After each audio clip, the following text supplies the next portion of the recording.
नमस्कार दोस्तों, स्वागत है आपका हिंदी कहानियों की दुनिया स्टोरी हिंदी ऑफिशियल पर। आज की कहानी का नाम है आत्म मंथन। एक जंगल में एक कबूतर कबूतरी का जोड़ा रहता था। दोनों ने अपने लिए एक घोंसला बनाने का निर्णय लिया। कबूतर ने बड़ी मेहनत से तिनका इकट्ठा किया और एक ऊंचे पेड़ की सुरक्षित डाल को घोंसला बनाने के लिए चुना। यही नहीं, कबूतर बहुत तरह के सुंदर सुंदर धागे, पत्ते, टहनियां आदि इकट्ठे करके लाया। कबूतरी ने बड़ी मेहनत, सुघड़ता और कलात्मकता से एक बहुत ही सुंदर और आरामदायक घोंसला बनाकर तैयार किया। अब जब घोंसला बनकर तैयार हो गया तो दोनों ने उस घोंसले में रहना शुरू किया। परंतु कबूतरी उस घोंसले में असहज महसूस करने लगी। कारण यह था कि उसे घोंसले में एक अजीब सी बदबू आनी शुरू हो गई थी। कबूतर ने भी यह भांप लिया कि कबूतरी इस घोंसले में आराम महसूस नहीं करती थी। उसने जब कबूतरी से पूछा कि क्या उसे वह घोंसला पसंद नहीं आया, तो उसने उस अनजानी बदबू के बारे में बताया। तब कबूतर ने कहा कि हाँ, महसूस तो मैं भी करता हूँ एक तरह की बदबू। अब दोनों ही इस बदबू को महसूस कर रहे थे। इतने प्यार, इतनी मेहनत से तिनका जोड़कर बनाया हुआ घोंसला अब बहुत बेकार लगने लगा। बदबू कहाँ से आती है, कबूतर कबूतरी को पता ही न चल पाया। दिनों दिन बदबू बढ़ती जा रही थी।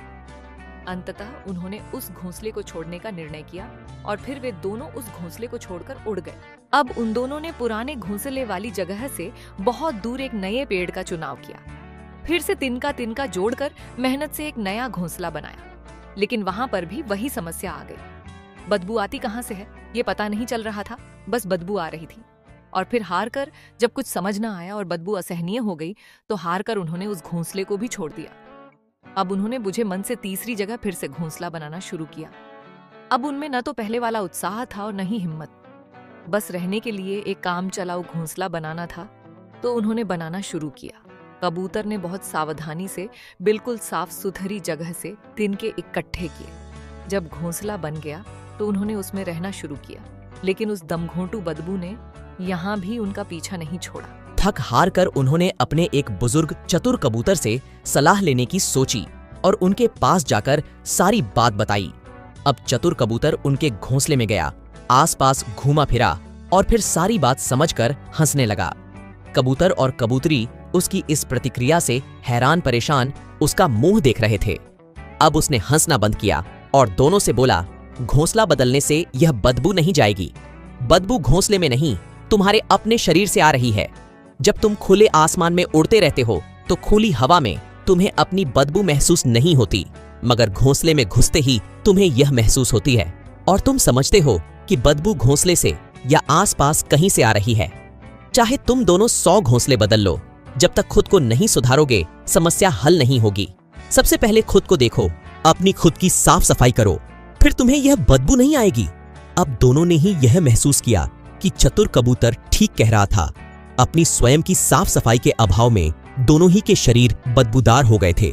फिर उन्होंने रोज जंगल के तालाब पर जाकर नहाने का नियम बनाया और उसका पालन भी किया। फलस्वरूप वे दोनों अब बिल्कुल साफ सुथरे रहने लगे और खुशी की बात तो यह थी कि अब उन्हें कोई बदबू भी नहीं आती थी। इस कहानी से हमें ये शिक्षा मिलती है कि अपने आसपास के माहौल या परिवेश में कमियां निकालने और बदबू ढूंढने के बजाय हमें अपने भीतर की कमियों, कमजोरियों और अपवित्रता रूपी विकारों को हटाना चाहिए, ताकि ये दुनिया सचमुच खूबसूरत और खुशबूदार हो जाए। ये कहानी आपको कैसी लगी, कमेंट करके जरूर बताएं। जो लोग कहानी पढ़ने के शौकीन हैं, वे ही कहानी स्टोरी हिंदी official.in पर जाकर पढ़ सकते हैं। इस साइट का लिंक डिस्क्रिप्शन में मिल जाएगा। वीडियो को लाइक, शेयर करना ना भूलें और चैनल को सब्सक्राइब भी करें।